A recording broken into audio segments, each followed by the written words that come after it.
Hi అండి, welcome to my channel. ఈరోజు మిరియాల రసం చేసామండి.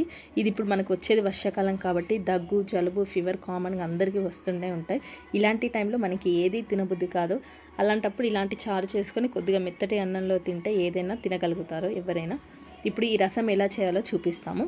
దీనికోసమని ఒక గిన్నెలో ముందుగా చారుకి కావాల్సినంత తగినన్ని నీళ్లు తీసుకోండి. దాంట్లో ఎండుమిరపకాయలు వేసుకోండి. అలాగే టమాటాలు, ఉల్లిగడ్డలు, చీల్చిన పచ్చిమిర్చి, కొద్దిగా ఫ్రెష్ కరివేపాకు ఉంటుంది కదా, కరివేపాకు కూడా వేసుకోండి. దాంట్లోనే ఉప్పు, మీకు టేస్ట్కి తగినంత ఉప్పు, పసుపు వేసి బాగా మరగనివ్వాలి. అది మరిగేలోపు ఒక మిక్సీ జార్ ఎండు కొబ్బరి తీసుకోండి. దాంట్లో కొద్దిగా దాల్చిన చెక్క, ఒక 1 స్పూన్ వచ్చేసి కందిపప్పు తీసుకోండి. కొద్దిగా జీలకర్ర, కొంచెం ధనియాలు అన్నీ వేసి బాగా మిక్సీ చేసుకోండి. అలాగే దాంట్లో కొన్ని మిరియాలు వేసుకోండి. మీకు కారం ఎక్కువగా తింటే కొద్దిగా ఎక్కువ మిరియాలు వేసుకోండి, తక్కువగా తింటే తక్కువ వేసుకోండి.